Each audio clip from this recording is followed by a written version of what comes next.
How can learning about soul bring about change on the planet? Well, it's very simple. If we take people back to their natural origins, to their spiritual origin, we can then go from there and open the doors here upon earth, here upon this universe, and say, okay, we need to raise up that level of divinity, that level of kindness. And by teaching the young population and some of the older ones that we are of high spiritual nature. You see, we can't keep on believing that somebody comes with a sword. We can't keep on, which is today is maybe a nuclear bomb. We can't believe in that. We need to go and return to believe that we are divine beings, that we are very special, that we are made to love. And I mean not love that goes on to the sex parlors, but love, deep respect for nature, deep respect for humanity, you know, and deep respect for the universe, for the galaxies. That is what will open the door to global peace, returning to who we really are as beings. Will open that door, I believe. Does learning about soul help us to be in the know about current events? Yes, yes, learning about soul will show us to sort out well, what shall we say, what is there that is not, we can say sorting out the oil spill out of pure water. That's what it basically is. It's like going back and stopping this almighty greed that's taking place. It's also going back to the place, and we have to realize this. There has been a tremendous amount of arrogance upon this planet, because the arrogance that came forth was, well, I am all pure white, and I'm above you, and you are, shall we say, coffee colored, and you are called bronze, and you are called brown, and you are called chocolate color, and you are, you know, but you're not called, you just simply degraded in, you are black, and you are Indian, you are African, and you are this and that. But this needs to stop, because the creators of soul created all souls equal, all according to the places upon the planet that they are on. They were brought here from other planets, and also out of other galaxies, and also there were many that were brought here, acclimatized and created here. We mustn't forget that we are at the same time all pure soul.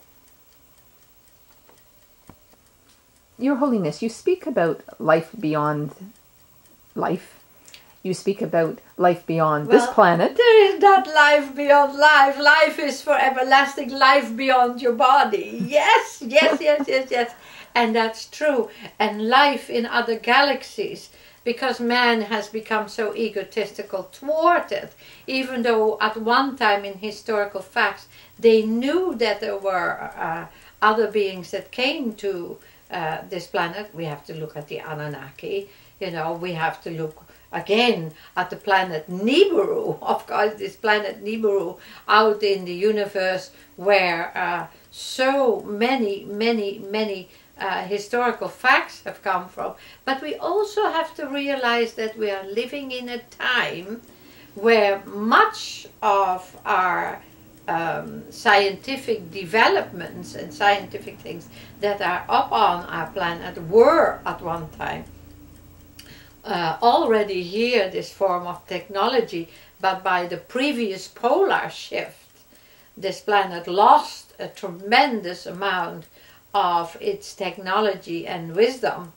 And we know also that we can't be so egotistical that we say there are no other beings out in the many galaxies, in the many universes. Let's go there, because this is not your only universe in the great expanse.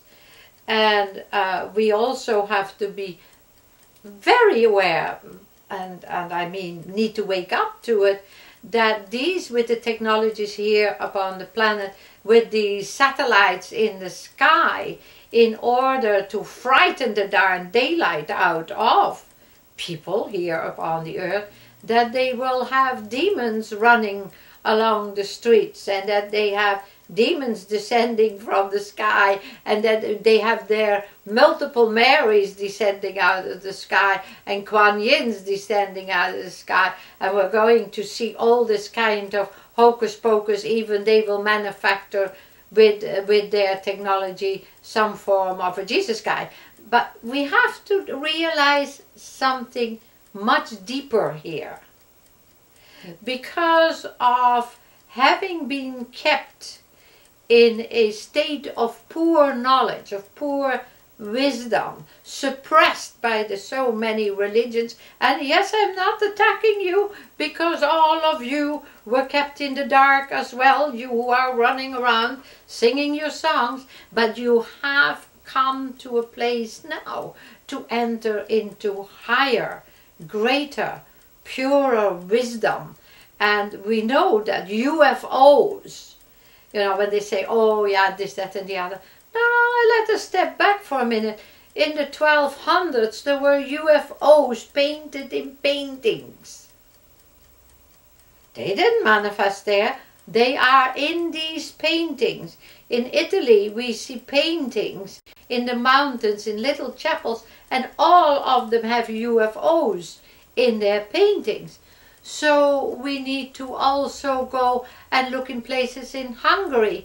In Hungary there are whole places that are locked up where people can't go, because they don't want the secret amongst the people. And yes, Hungary was an evolved and developed part of this planet. We also know that in Norway there are very interesting things that they keep locked up under the ground. We know in Egypt there are things of ancient past, and there is another thing that can take place again, that as this planet, and this is what is a nuisance, to hear this global warming story.